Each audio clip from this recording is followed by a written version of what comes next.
Кейбір ғұламалар өздерінің өмір сүрген кезеңінде көз көріп, куә болған залым елбасылар мен қолбасшыларда Наполеон, Гитлер, Муссолини, Шыңғысхан тағы басқа дәджалға теңеген. Бірақ олардың ешбірде хадисте айтылған сипаттағы дәджалға ұқсамайды. Және шынында да дәджал болса, оның артынан Хазіреті Иса пайғамбар көктен түсу керек еді. Сондықтан дәджалдың қашан келетіндігі, кім болатындығы жалғыз Аллаға аян. Біз ең дұрысы хадисте айтылған күйіне сенейік. Қалғанын Алла тағала біледі. Ақыр заман таяғанда дәджал шығып, өзін құдаймын деп жариялап, түрлі сиқыр мен истиздраж көрсетіп жүрген уақытта Алла көктен Иса пайғамбарды түсіреді. Хазіреті Иса жер бетіне түскен соң, Хазіреті Мұхаммед пайғамбардың дінімен жүріп, исламды жаю үшін күреседі. Себебі оған түсірілген дін ислам діні келгеннен соң күшін жойған болатын.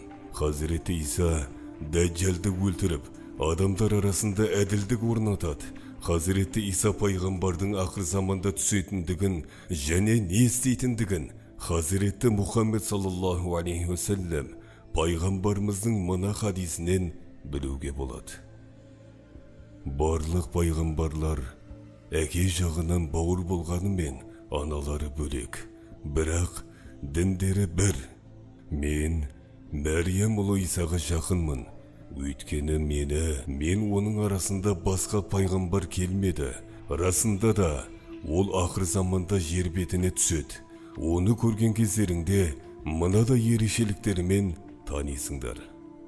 Орта бойлы, тәні қызыл мен ақ түске жақын.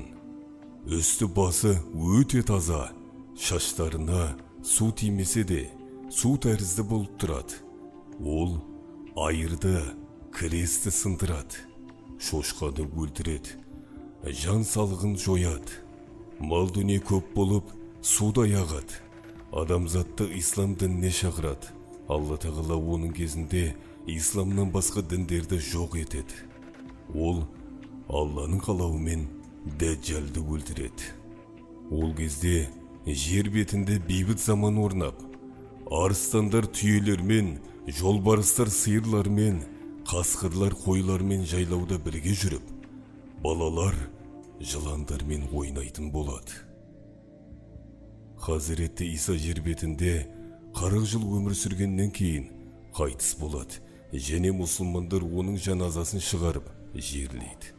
Кейбір хадистерде Хазіреті Исаның жер бетінде 7 жыл, 24 жыл, 45 жыл өмір сүретіндігі тұрғысында айтылғанымен, солардың ішінде 40 жыл қалады деген риуаят ең қуаттысы болып саналады.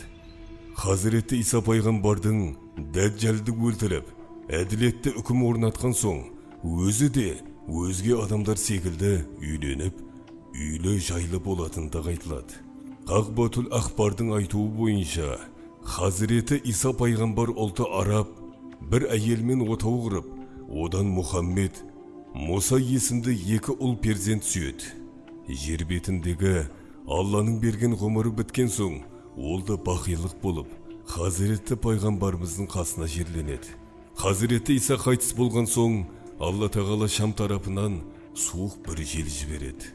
Осы желден жер бетінде жүрегінде иманы бар барша мүмин өтінелік болады. Тіпті біреулер таудың астына кіріп жасырынса да, желдің иісі арқылы бақилық болады. Ал өзге имансыз, қара ниетті жандарға бұл желдің ешқандай әсері болмай, керісінше олар білгендерін жасап ғұмыр кешеді.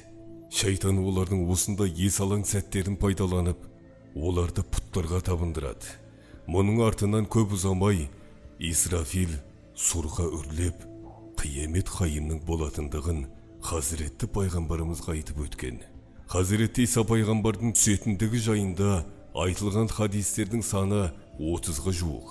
Міне, осы айтылған хадистердегі Хазіретті Исаның келетіндігі жайындағы мәліметті арам пиғылды жандар өз мүдделеріне пайдалануға тырысқаны ислам тарихынан мәлім. Қаншама кісі өзін мен Масих Исамын деп елді өзіне иман етуге шақырған. Ондайлардың кейбіреулерін халифалар жазалағаны мен көпшілігі білгенін айтып, жаңа дін құруға әрекет жасаған. Мәселен, Қадияниліктің құрушысы Мирза Ғұлам Ахмед те солардың санатындағы сұм пиғылды жан еді. Бірақ әрине осы уақытқа дейін өзін Исамын дегендердің ешбірі де шынайы Хазіретті Иса емес екені белгілі. Себебі Хазіретті Исаның ақыр заманда Дәджәлдан соң келетіндігі хадистерде анық айтылған. Мен Исамын деп келгендердің бәрі исламды іштей құлатуды мақсат тұтқандардың саяси ойындарының қуыршақтары болып саналады. Ал діни терминологияда оларды көбіне жалғаншылар деп атайды. Ақыр заманда Дәджәл шығып, елді өзінің дегеніне көндіріп, білгенін істеген уақытта Алла көктен Хазіретті Исаны түсіреді. Хазіретті Иса Алланың дұшпаны Дәджәлмен соғысып, оны өлтіреді. Абу Рафияқтан жеткен риуаят бойынша Хазіретті пайғамбарымыз былай дейді: Дәджәл көкке жаңбыр жаудыр деп әмір еткенде, көкте жауын жауады. Жерге өсімдік шығар деп әмір еткенде, жерден түрлі өсімдіктер шығады. Бұл Дәджәлдің фитнасы. Содан Дәджәл бір қауымға барып, тұрғындарын өзіне иман етуге шақырады. Олар Дәджәлдің жалғаншы екендігін айтып, иман етуден бас тартқан соң, Дәджәл кері қайтады. Дәджәл кетісімен сол қауымның бүкіл малы соның артынан еріп кете береді. Дәджәл екінші бір қауымның қасына барып, өзіне иман етуге шақырады. Олар оның Құдай екендігіне иман еткенде, Дәджәл көктен жауын жаудырып, жерден өсімдіктер шығарады. Сол қауымның малы кешке дейін жайылып, бұрын соңды болмаған семіз болып шыға келеді. Дәджәл Мекке мен Мәдинадан басқа елді мекендерді таптап өтеді. Дәджәл Мекке мен Мәдинаға барғанда, алдынан қолында қылышы бар періштелер шығып, кіргізбей қояды. Ішке кіре алмаған Дәджәл соры шыққан тастақ жазықтың шетіне барып түнейді. Ертесіне періштемен күзетілген Мәдина қаласы 3 рет сілкінеді. Осы сілкіністен кейін Мәдинадан мұнафиқ болған ер кісі мен әйелдерден ешбірі қалмай сыртқа шығып, Дәджәлға келіп қосылады. Мәдина қаласы осы күні жаман пиғылды адамдардан құтылып тазаланады. Сол кезде бір әйел, ол күні араб халқы қайда болады деп сұрағанда, пайғамбарымыз, ол күні араб халқы аз болып, мекендері Байтул Мақсудте, Ақса мешітінде болады. Имамдары салих бір кісі, яғни Махди дейді.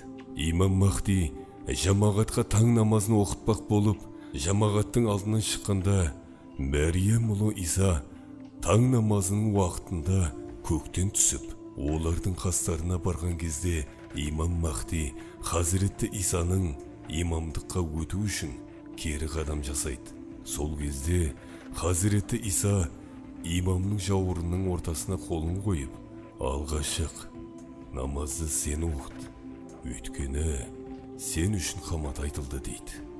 Сөйтіп, ол имам жамағатқа намаз оқытады.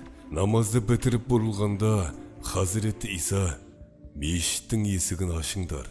Есік ашылғанда, есіктің алдында бастан аяқ қаруланған 70 000 яһудимен бірге Дәджәлдің оларды күтіп тұрғанын көреді. Дәджәл Хазіретті Исаны көре сала, суда ерген тұздай кері бұрылып, қаша жөнеледі. Хазіретті Иса оған, саған сілтейтін бір соққым бар.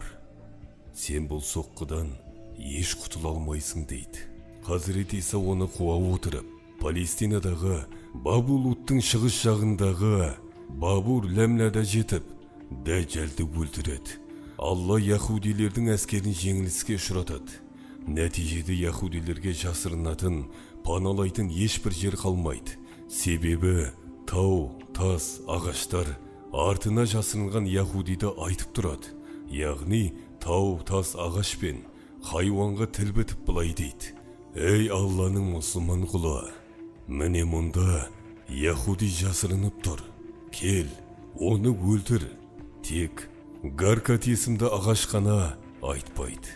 Басқа бір хадисте былай дейді: Дәджжал елді өзіне сендіруге әрекет еткен кезде Алла Мәриям ұлы Исаны жібереді. Иса Шамның шығыс жағындағы ақ мұнараға түседі. Ол екі қолын екі періштенің қанатына қойып түседі. Артынан Дәджжалды іздеп жүріп, Ақса мешітіне жақын Бабулут деген жерде өлтіреді.